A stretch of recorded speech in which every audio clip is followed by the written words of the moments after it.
We had a very good conversation. Mark called me today at 10 o'clock.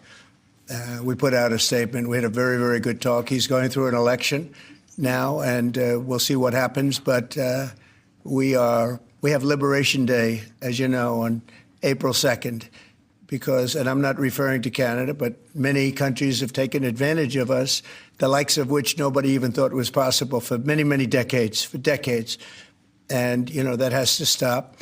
We're going to end up with a very good relationship with Canada and a lot of the other countries. Some we probably won't. It won't be so pleasant. For his thoughts on the latest developments, we're joined live now by CTV News political analyst Eric Ham. Eric, thanks so much for being with us. It's good to be here. Thanks for having me. Okay, so a bit of a positive take we are getting from Trump today after his call with Carney. I wonder what you're reading into that. Not much at all. We have heard over and over that Donald Trump has made clear that he believes Canada is nasty. He believes that Canada should be a state of the United States. And he wants to continue to wreak as much havoc on Canada's economy as possible. Now, while we have certainly heard glowing comments from Donald Trump in this moment, we know that in an hour, in a day, in a week, Donald Trump could certainly be right back to those continued incessant attacks on America's northern neighbor. And I think what we're seeing right now is Canada is responding in a way that I think the president simply has not expected. And I'm also curious, too, about this positive take we're getting from Trump, even though, according to Carney, during this call, he said Canada will be putting in place retaliatory tariffs.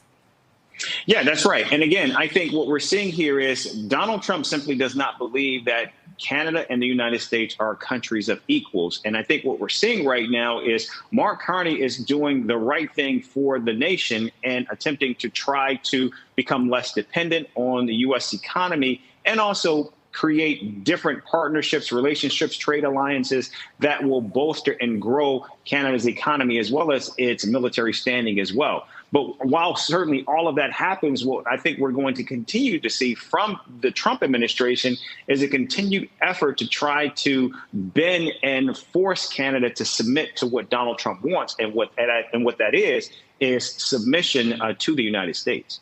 I wonder what you're reading into the other comments we're hearing from Carney about this call, talking about this is kind of the start of a new economic and security relationship between Canada and the U.S.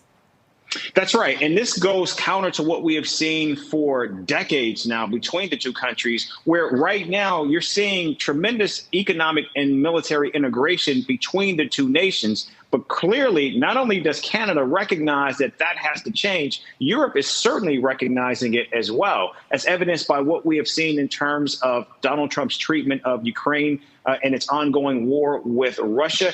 And also, if we just listen to some of the comments made by the Vice President, J.D. Vance, as well as Defense Secretary Pete Hegseth, from that Signal chat where they both loathed Europe and certainly did not feel a need to actually come to Europe's rescue as it relates to those ongoing and incessant attacks by the Houthis in the Middle East. And so I think what we're seeing right now is there is just a tremendous disdain that this administration holds for the West. And these comments, although glowing from Donald Trump right now, certainly isn't going to change either the trajectory or the desire of this administration to move further and further away from those alliances that have been set up and established for so many years now. Now, you mentioned some of the environment where this call is taking place in right now. Of course, the federal election campaign is underway.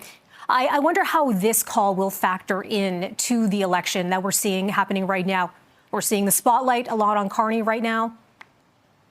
Yeah, that's right. And certainly President Trump has already attempted to try to insert himself in the election, saying that he prefers liberals to conservatives, something that you just would never see an American president do, place their finger on the scale for an election. In the United States, of course, the U.S. believes that free and fair elections are sacrosanct and, of course, one of the key pillars to upholding democracy. But again, I think what we're seeing here from the United States under President Trump is just a very different atmosphere. And while it's great that these two men held the conversation, and of course, Donald Trump saying that he believes that it was, in fact, productive, we just, again, because of the mercurial nature that we know of this president, it's unclear what we can expect from him day to day. And of course, that shows in the uncertainty that we see in this ongoing trade war and these debilitating tariffs that the president just announced this week, and we know are certainly more to come next week. Eric, great to talk to you on yet another fascinating, fast-moving day here. Appreciate it.